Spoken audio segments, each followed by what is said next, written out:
Ya, assalamualaikum warahmatullahi wabarakatuh. Hai teman-teman, welcome back to my channel. Nah, kali ini teman-teman kita akan bahas mengenai nilai ambang batas yang harus diperoleh oleh teman-teman yang ingin mengikuti seleksi pengadaan CPNS di tahun 2024.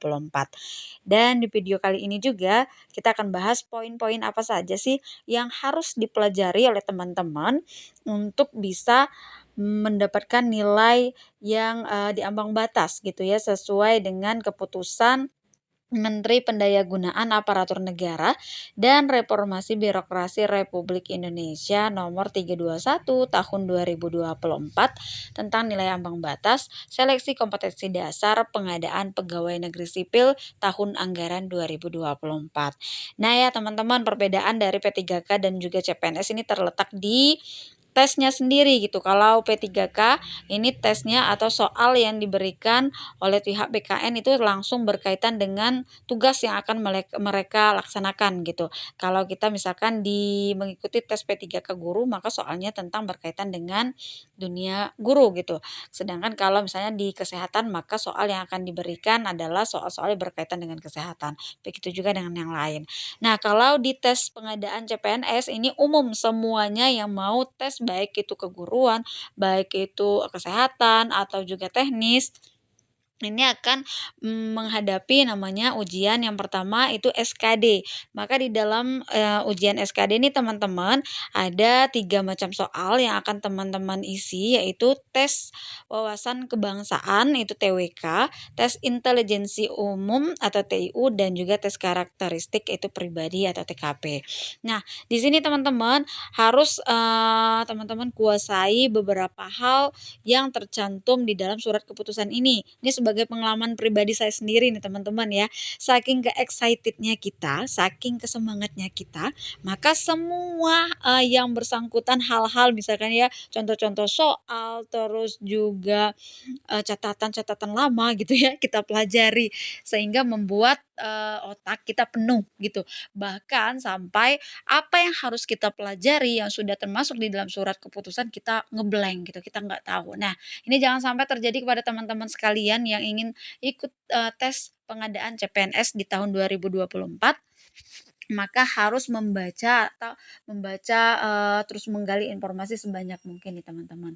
Ini kita langsung bahas nih. Ini untuk pertama di tahun 2024 untuk materi SKD terkait dengan tes wawasan kebangsaan atau TWK, teman-teman harus kuasai yang pertama yaitu berkaitan dengan nasionalisme, yang kedua itu integritas, ketiga bela negara, keempat pilar negara, yang kelima bahasa negara. Jadi teman-teman silakan cari sebanyak mungkin penguasaan soal terkait dengan 5 item tersebut yang tercakup di dalam tes TWK atau tes wawasan kebangsaan. Jangan dipelajari di luar dari 5 poin tersebut, karena 5 poin tersebut adalah soal-soal yang akan termasuk di dalam tes SKD berkenaan soal TWK ya. Silakan cari dengan nasionalisme, integritas, bela negara, pilar negara, dan juga bahasa negara. Ini yang TWK. Terus kita lanjut ke TIU nih teman-teman, tes intelijensi umum. Nah, ini nih banyak sekali yang gagal gitu ya, apalagi teman-teman yang nggak suka sama angka-angka kayak saya. Nah, ini teman-teman harus dipelajari beberapa item yang bertujuan untuk menilai penguasaan pengetahuan dan juga kemampuan mengimplementasikan nih. Ada kemampuan verbal dan juga numerik, terus yang ketiga adalah kemampuan figural. Yang verbal ada analogi, silogisme, analitis. Nah, 3 poin tersebut silakan teman-teman cari yang berkaitan dengan contoh-contoh soal analogi, silogisme, analitis. Nah, yang kedua ini numerik, berhitung deret angka, perbandingan kuantitatif, dan juga soal cerita. Nah, sebagai, pengalaman nih teman-teman ya, dari tahun ke tahun ini soal berkaitan dengan kemampuan numerik di deret angka selalu masuk di tiap tahunnya dan selalu ada di setiap individunya, bahkan lebih dari 2 soal gitu, bahkan bisa jadi 3, 4 soal. Nah, ini teman-teman sangat membantu poin di, TIU. Jadi teman-teman bisa pelajari deret angka yang, dibilang nggak terlalu sulit nggak juga ya, dibilang mudah juga nggak terlalu mudah. Tapi silakan teman-teman pelajari nih, karena deret angka salah satu poin yang bisa menambah poin di nilai TIU dan bisa dipelajari dengan baik yang nggak begitu memakan waktu berhitungnya. Karena salah satu hal yang membuat saya sangat senang sama deret angka nih teman-teman, kayaknya nggak terlalu banyak jelimetnya gitu ya. Jadi teman-teman silakan pelajari ya tentang analogi, silogisme, analitis, berhitung, terus deret angka, perbandingan kuantitatif, soal cerita, analogi dan ketidaksamaan, terus yang terakhir adalah serial. Nah, ini yang berkaitan dengan TIU yang teman-teman harus pelajari. Kita ke poin terakhir yaitu TKP bertujuan untuk menilai penguasaan pengetahuan dan kemampuan mengimplementasikan. Ini nih TKP ini banyak sekali bisa dibilang disepelekan lah sama orang-orang, tapi di sini adalah poin tertinggi yang harus teman-teman dapat.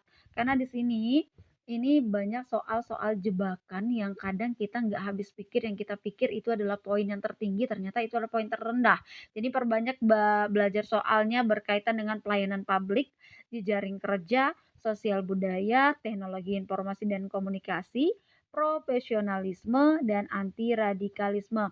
Ini yang termasuk soal TKP di tahun 2024 sesuai dengan surat keputusan yang sudah dikeluarkan oleh pihak BKN. Ya teman-teman ya, semangat, semoga tahun ini rezeki teman-teman yang nggak lulus P3K di tahun kemarin bisa rezekinya di tes CPNS di tahun ini teman-teman ya.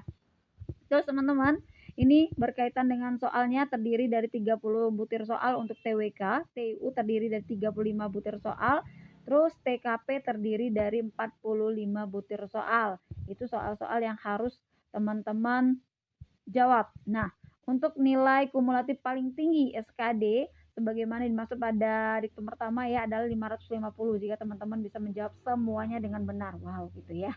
Excited sekali teman-teman bisa mendapatkan nilai tertinggi di SKD 550 dengan poin 150 untuk TWK, 175 untuk TIU dan 225 untuk nilai sempurna di TKP. Ya, teman-teman ya. Terus ini nilai ambang batas yang harus teman-teman peroleh untuk pengadaan CPNS tahun ini. 65 untuk TWK, 80 poin untuk TIU dan 166 poin untuk di TKP-nya. Ini adalah nilai terkecil untuk teman-teman bisa dibilang bisa dikatakan lulus nilai ambang batas dan bisa masuk rankingan dan semoga nanti bisa lanjut ke SKB dan bisa lulus. Ini harus diperhatikan nilai-nilai dan harus diperhatikan dalam menjawab soal-soalnya. Ya teman-teman ya, semoga ini bisa membantu teman-teman yang sekarang lagi excited, lagi semangat untuk mengikuti seleksi pengadaan CPNS di tahun 2024.